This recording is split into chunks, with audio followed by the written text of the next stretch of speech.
нархи арз. طبق نشاندهی بانک ملی تاجیکستان ارزش پول روسی برای امروز 19 август در بازار ارز کشور 100 روبل 16 سامانه و 80 درم قیمت دارد.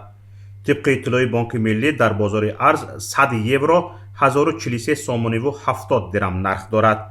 اسعار آمریکایی 100 دلار 1025 سامانه و 45 درم ارزش دارد. نرخ نفت خام. نرخ میانه فروش هر بشکه نفت خام تحویلی ماه آینده در بیرژه های لندن 96 دلار و 58 سنت معامله شد. نرخ میانه هر بشکه نفت خام تحویلی ماه آینده در بیرژه های نیویورک 90 دلار و 63 سنت معامله شد. نرخ طلا. قرب طلا در بیرژه های لندن صبح امروز 1759 دلار و 46 سنت برای یک اونس تعیین شد.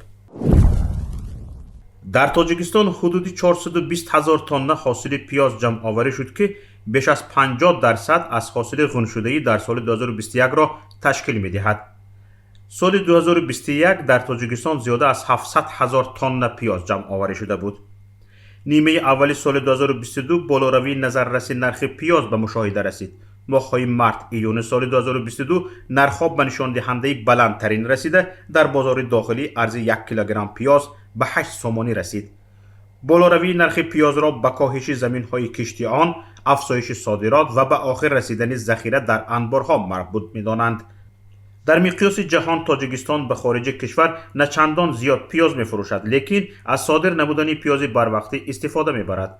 عین زمان صادرات از کشور محدود شد چون که با سبب زیادشوی حجم استحصال در کشورهای صادرکننده نرخ واردات هم پایین رفت. بنا به معلومات کارشناسان ساحت در ماه‌های ایول اکتبر از پایین روی موسم نرخ پیاز انتظاری می رود. عین زمان نرخ 1 کیلوگرم پیاز در تاجیکستان به حساب میانه 4 تا 5 سامانه را تشکیل می دهد و من بعد باز هم ارزان شده می تواند، لیکن نرخ‌ها بیشتر به حجم حاصل جمع آورده در سال 2022 وابسته خواهد بود. مقامات تاجیکستان میگویند که بیش از 60% حصه معاملات مالی جمهوری تاجیکستان به کشورهای منطقه سازمان همکاری شانگهای راست میآید. با اطلاع دفتر مطبوعاتی وزارت رشد اقتصاد و سودای کشور در این باره اشوربای صالح زاده معاون یکم وزیر رشد اقتصاد و سودای تاجیکستان اخیراً در فروم اقتصادی سازمان همکاری های شانگهای که در شهر تاشکند ازبکستان برگزار گردید معلومات داده است.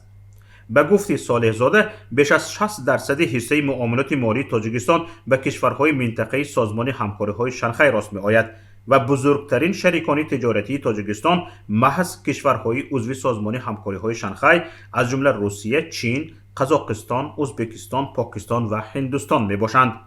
همزمان ذکر شد که در طول بیش از 20 سال تاجیکستان توانست در مجموع در چهارچوب سازمان همکاری های شانگهای همکاری های سودمند را به راه ماند که به تحکیم اقتدار اقتصادی سازمان نگرانیده شده است.